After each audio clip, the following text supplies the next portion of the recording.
Thank you, Mr. President. I've been here 5 years. I came from another world where to get anything done, you had to compromise. The problem we have today, I can't find any partners to compromise with. This bill has been characterized as another bailout for large corporations. Really? That is the most amazing characterization I can hear today.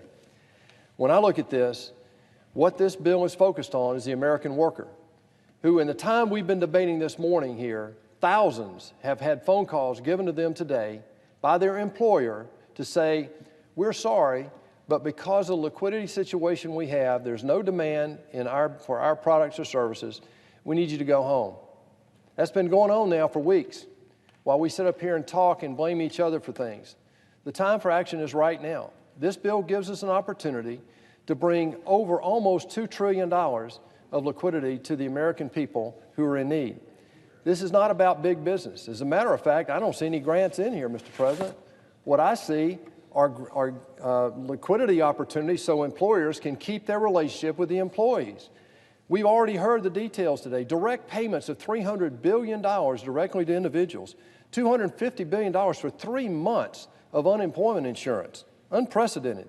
$350 billion going directly to small businesses. Why? So that they can keep their employees employed, even if they're furloughed, Mr. President.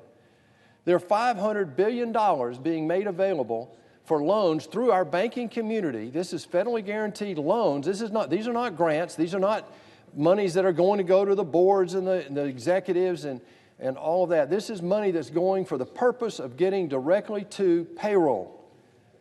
There's $517 billion of tax deferrals on withholding taxes on the corporate side. That's a one-year deferral. That is not a guarantee. It's not a grant. There are $250 billion of other monies, 180 of which is going to cities and municipalities and states. And I agree with the assistant leader of the Democratic Party that we might need to do more for our states and local communities. So let's get to it. If that's the biggest issue here, but that's not the biggest issue. There are so many of these other things that are being thrown at this bill because it is a big bill. It's unprecedented. But let me just say this. What we've done is trying to make this a situation where we can avoid a liquidity crisis causing an insolvency crisis. And that's the most damaging thing we can do to the American worker. At the end of the day, the American worker has something that they all have in common. They have an employer. That employer is made up of investors just like you and I who invest in those companies who employ these people. This is not a government employing 150 million people in our workforce. This is about getting the American economy a bridge, and that's all this is a bridge to weather this medical crisis that we have. With that, Mr. President, I yield the floor. Thank you.